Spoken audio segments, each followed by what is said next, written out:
Okay, it's all about the fog this week. I mean, it has been non-stop fog. So fog in Phoenix City, East Alabama. You can see how low those clouds are. This is exactly how it would be if you were in an airplane flying into a cloud. But at street level, we call it of course, the mean surface level.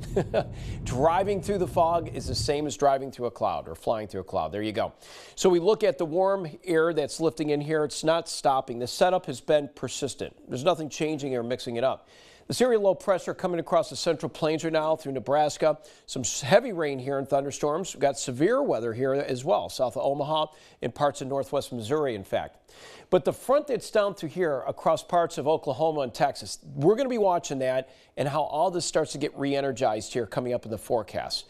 Let's talk about the rain. What we know right now is the system comes in, it's going to be very slow and persistent of just dumping numerous amounts of showers over the same area.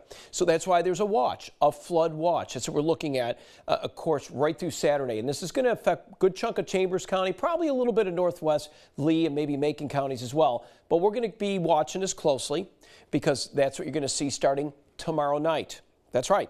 So let's stop it here first. Let's talk about tomorrow morning. This is 10 o'clock Eastern, 9 Central, and you can see where the buildup of clusters of showers and storms as it is simulated here on this forecast map. All right, and this is not exact, but it gives us meteorologists an understanding of timing and what we think is best. This is the warm front. So we know when we say warm air, it's all primed. You need something to help lift the air to produce these strong thunderstorms. We don't want to see it, but that's the setup. And if we look west of Montgomery, you could start seeing some kinks in the line. It could be some winds with this getting into Friday night. So central Alabama could already be seeing some isolated severe storms. Yeah, that's right.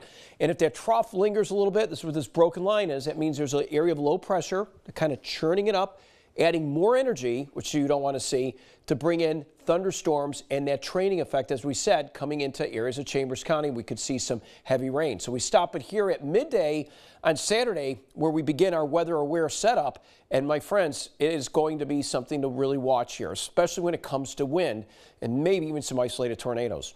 We've been talking about it first all weekend and right through the week, and we're already telling you that the rain is going to be coming in here much needed. That's the benefit of all this. That's the good news. And those temperatures go from 70s and a precipitous drop next week. And let me tell you how fast it drops down. Sub-freezing next week in the mornings.